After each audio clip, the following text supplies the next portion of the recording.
Hey guys, thank you for joining.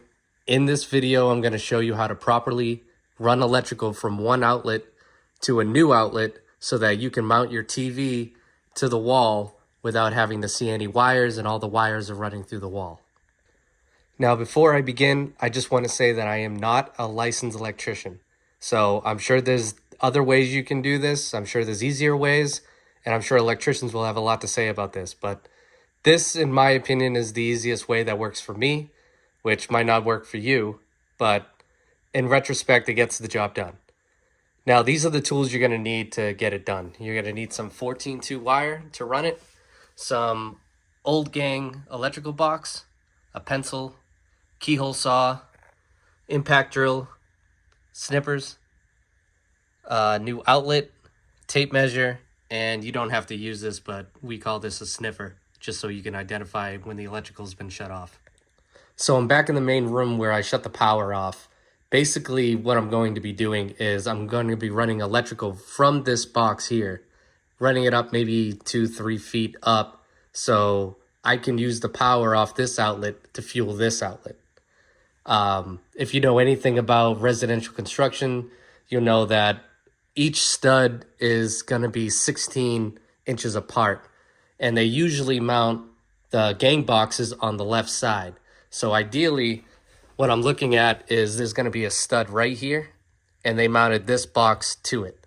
So I don't want to cut on this side, I want to cut on this side and just go up so I can just drop my cord down and feed it into this outlet.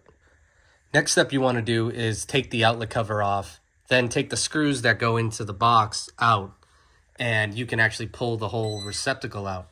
Now, just because I'm a safety person, I did shut off the power to the main breaker, but just to double check, that's what these sniffers are for, and it'll identify any live wire. So I actually do have some live wire going on, which is why you always want to double check. So after making sure all the power was shut off to this room, it's now safe that you can cut out your hole and mark your hole so that you can begin to run your wire. What I did is I used a straight edge all the way up to where I needed to, so I knew that not to cut on this side and I can cut on this side.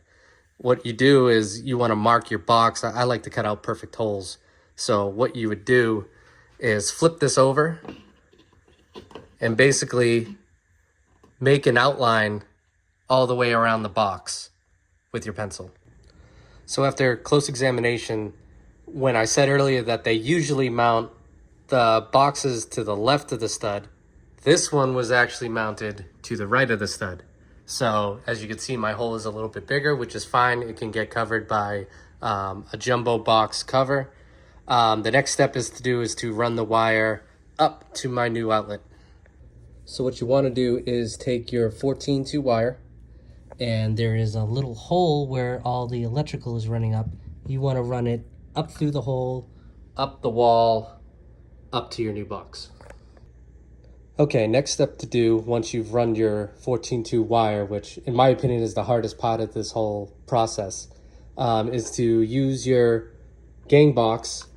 You want to punch out one of these holes, you run the wire through this, and then you can connect it to your new outlet. So that's what we're going to do next. Once that's done, you want to take your screw gun and just screw in these screws. What they do is there's little flappers on the back end of these, and what it does is it flaps over and stays to the drywall on each side so that this doesn't pull out when you're trying to tighten everything up.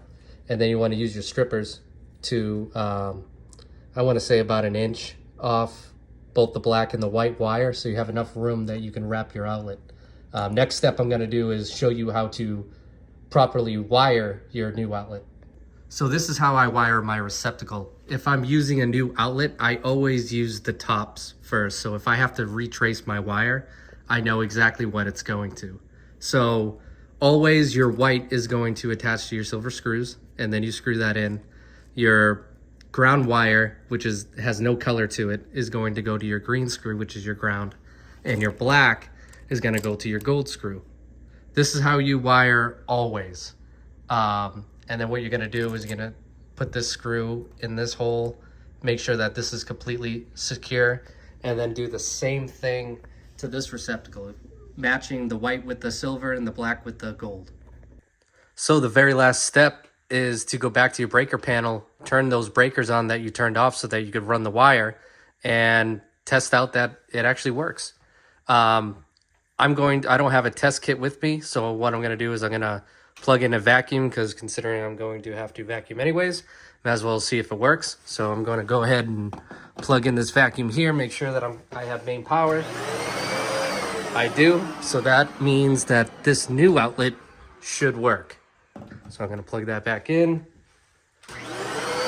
and it does. So that is the very last step you need to do. Then you just put the outlet covers back on and you're good to go. Thank you for watching. I hope this helps. I'll be putting out more videos, and I'll see you next time. Thank you.